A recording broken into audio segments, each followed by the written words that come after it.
Hello, YouTubers. This is Road Trek Ralph. For my regular subscribers that are expecting my normal video, working on cars, working on engines, hunting, fishing, camping, etc. I'm sorry to inform you that's not what this video is about. So I will understand if you start the video and then go somewhere else. If you exit the video, I understand that. This video today is for future educators. Future teachers that are studying to take the PPR exam, whether you're in an educator preparation program or you might work at a school already, you just don't have certification and you're studying for certification. This video is for the person about to take the PPR, for those of you who know, that's a pedagogy and professional responsibility EC-12 exam that all teachers must pass in the state of Texas. For me, I'm a senior at a local university, studying to be a third grade teacher. That's EC6, elementary school teacher. That's what I want to do. That's my hopes and my ambitions and plans. So I recently took this test. In fact, I just took it yesterday. I don't even have the results yet. I have to wait 7 to 10 days.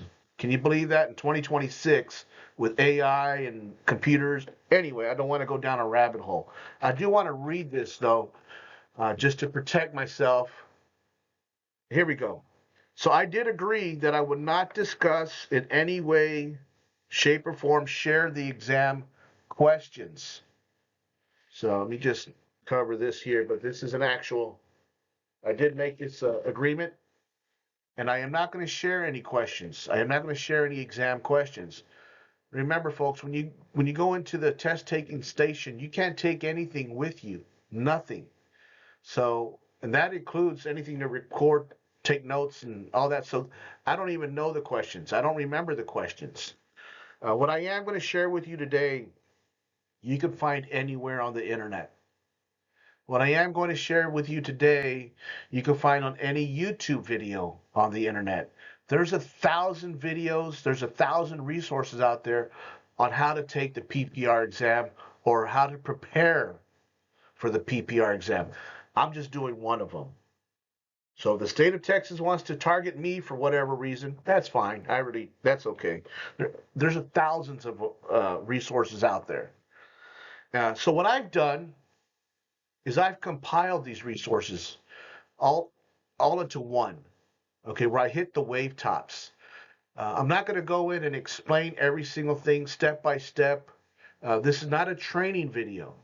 This is just to help you. Okay, this is just wave tops tips for taking the PPR exam. All right, I believe I hit everything. I want to say also, I'm not a professional YouTuber. I don't monetize my videos. If you don't want to like, subscribe, click on the bell or whatever, that's fine with me. You don't have to. I just do this to help others.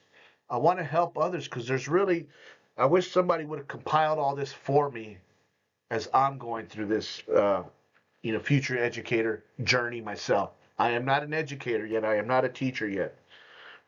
All right, so let's go ahead. Let's go right into it.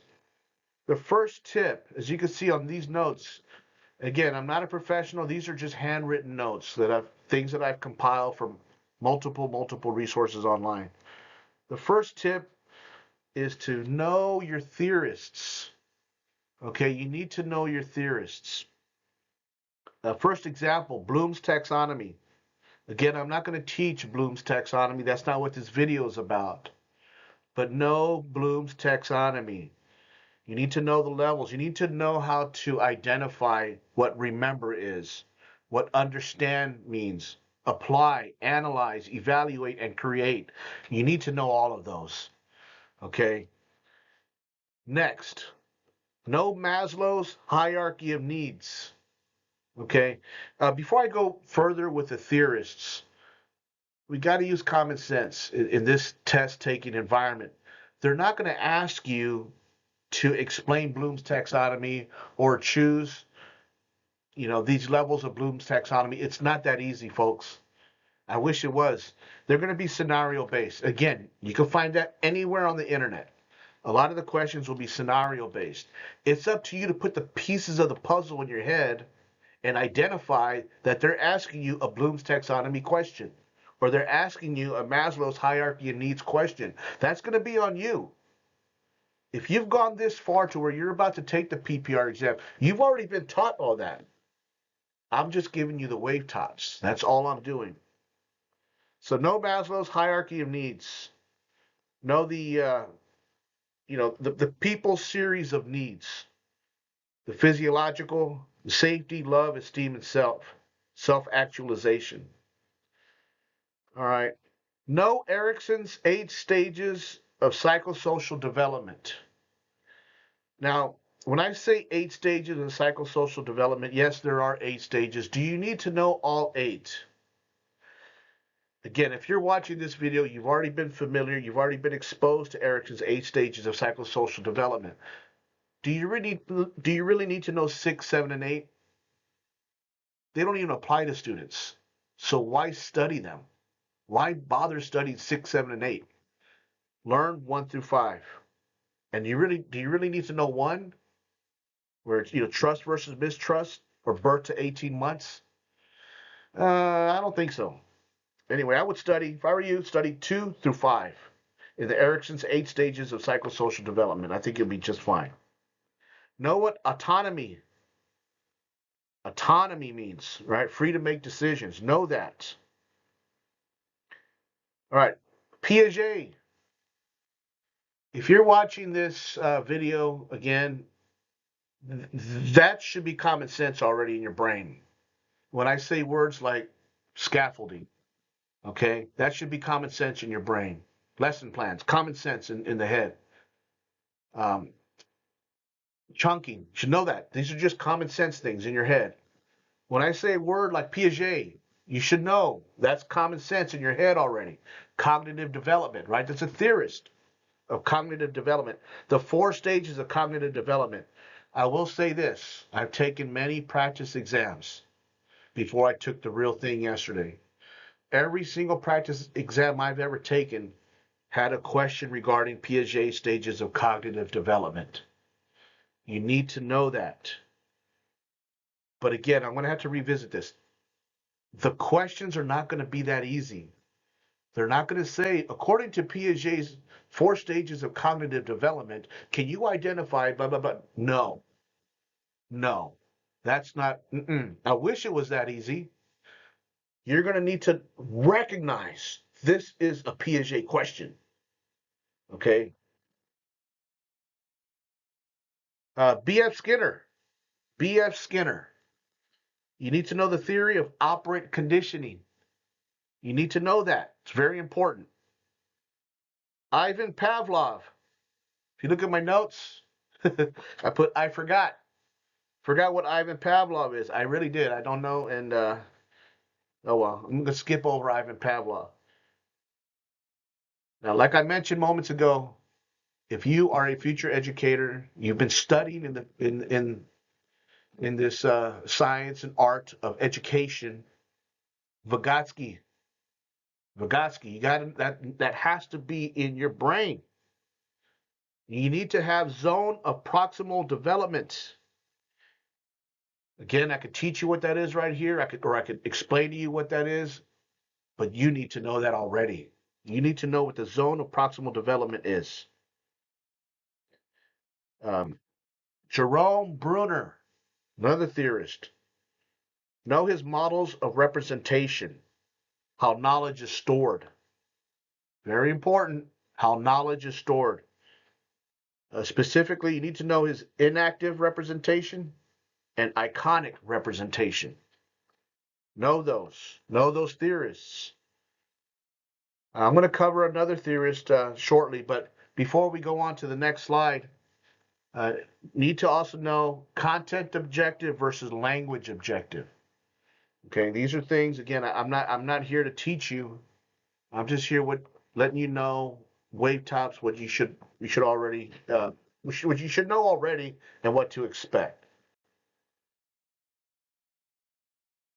All right, next thing I want to cover are just simple words that you need to know having your memory. There's many terms, many words, but some of the things you really want to, again, going into the test, have in your head. Know what syntax is. Know what schema is. Semantics. Percentile. Know what percentile is, especially when it comes to assessments. Know the difference between percentile and percentages. Know what higher level thinking skills are. I can't stress the importance of knowing what higher level thinking skills and how to identify, how to implement, how to tap into those higher level thinking skills. All right. The four main domains of child development, you got cognitive, physical, social, and emotional. Need to know those as well. The Stages of Play by Mildred Newhall. You need to know the stages of play. Okay. A lot of the practice tests that I've taken really kind of focus on solitary all the way up to cooperative play. All right. Do you really need to know unoccupied play, which is birth to 3 months? I wouldn't memorize it, but I would memorize solitary all the way up to cooperative play. All right. So those are basically the wave tops. I'm going to cover some more things that I think will help you prepare for the exam. Some key tips and phrases. Again, these key tips and phrases, I didn't write this after I took the exam. I wrote this before going into the exam. These notes have been written going before I even went into the exam. You're going to find other videos out there that are going to have the same key tips and phrases, but you're also going to have stuff that I've added. So first of all, like contact a parent. If you see contact a parent, that might be the right answer. Okay, if that's one of the answers. If you see any answers where it talks about students taking responsibility, that could be the right answer. Anything that talks about background knowledge or prior knowledge, probably a good thing. Probably a good thing. Sentence stems. If you see one of the answers and it happens to say sentence, there happens to be anything regarding sentence stems, might be the right answer. Anything with graphic organizers, KWL charts, word walls, etc. You know what they are. Might be the right answer. All right, 48 hours, law enforcement. I'm just going to skip over that. Anything with reflection. All right, students' reflection. Pretty big. Model or modeling. All right, if you see anything where the teacher models or the teacher's modeling, that might be the right answer. All right, also keep in mind, and I'm taking this from the source is not directly from 240 tutoring, but it was one of the questions I took on 240 tutoring. The district timeline doesn't supersede the TEKS requirements. Okay, remember that. The district guideline doesn't override TEKS. TEKS is more, the district timeline is more flexible than the TEKS. You have to teach to the TEKS. You all know, you know that already. Connecting students to real world. Another tip. You see that in one of the answers.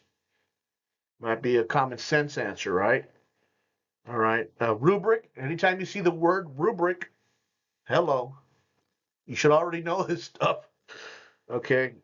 Self-directed learning. It's another one. Right. Parents and strong working relationships. Know that parents and strong working relationships with the parents, very important. Context clues. Okay, whether they're ELLs or even native speakers in reading, when they're challenged in their reading, just remember context clues helps the developing reader. All right, lastly, did I forget? Did I forget anything? Oh, of course I did. Of course I did. You're not going to pass the exam knowing what just by watching this video. I'd be a fool to say that you're going to pass the exam from watching this video. I do want to cover something that's very important. ELPS TELPAS. You need to know your level descriptors for ELPS TELPAS. Beginning, intermediate, advanced, and advanced high. You need to know that. I believe if you're taking this test, you're already going to be exposed to that. You're already going to, this ELPS TELPAS is not a new concept to you. This is something you're very familiar with, because most educator preparation programs won't even allow you to take the test unless you've already proven to them that you're ready to take the test. Expect a lot of ELPS TELPAS questions. Expect a lot of ELL questions. In regards to TELPAS, know your tense.